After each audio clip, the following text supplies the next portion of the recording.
Niliteka hatuzagira mu nyabanga twese nyabanga twese nyabanga twese umwe nyabanga twese niliteka hatuzagira mu nyabanga twese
Intara Gitega mu myaka 5 iri imbere turifuza yuko intara Gitega yoba ari umugwa mukuru wa politike y'igihugu cyacu cy'u Burundi.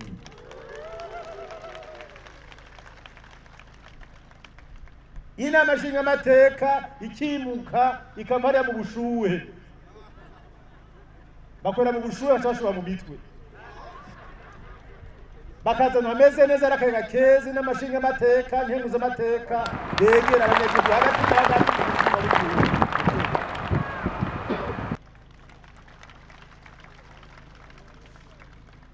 Mu myaka 5 iri imbere turifuza kubona cha kibuga c'indege yavuga kimugendana abariko barakora ivyigwa bashatse kwidusahura babikora nabi baratubesha. Turifuza ko myaka 5 ico kibuga c'indege kizwa cubatswe.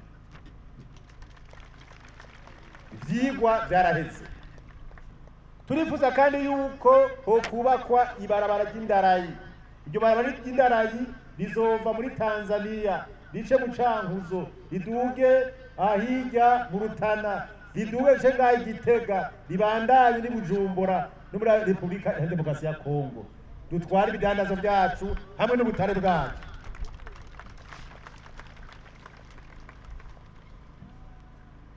Turifuza kandi yuko dutangura gucukura ubutare dufise ubutare bwinshi cyane. Mu gihe abandi batagaje umwanya mu njyane no macakubiri n'intanamo ko bicana, twebwe twashize imbere amahoro n'umutekano, kandi mu mahoro n'umutekano ngo n'umuhoro uramwa. Ni nacyo tuma umwanya wacu tutawutakarije ubusa turoza amahoro n'umutekano, twagize ubushakashatsi. None Imana yari tugiriye neza, tugira ubushakashatsi dutora ubutare bwinshi cyane bwinshi. Ubutare bwawe butowe ngaha haruhande mu ntara ya Rutana, batubwira yuko nikeli ihari ari ya 6 mu bwinshi kwiri kwisi yose. Imyaka izofata kugira ngo yimbwe n'imiburiburi ni imyaka atari munsi ya 60. Ari tuvuze n'ubundi butare twatoye biri kumwe byitwa ivyuma fe. Hari byinshi leta duhingura ngahi iwacu mu Burundi. Dushaka amahingo tutanga guhingura amabati, vya vyuma turatugura hanze, amatibe, amafera beto n'ibindi twara dukura hanze. Dushaka kubona ibindi bihugu byo mu karere biza kurangura ari iwacu.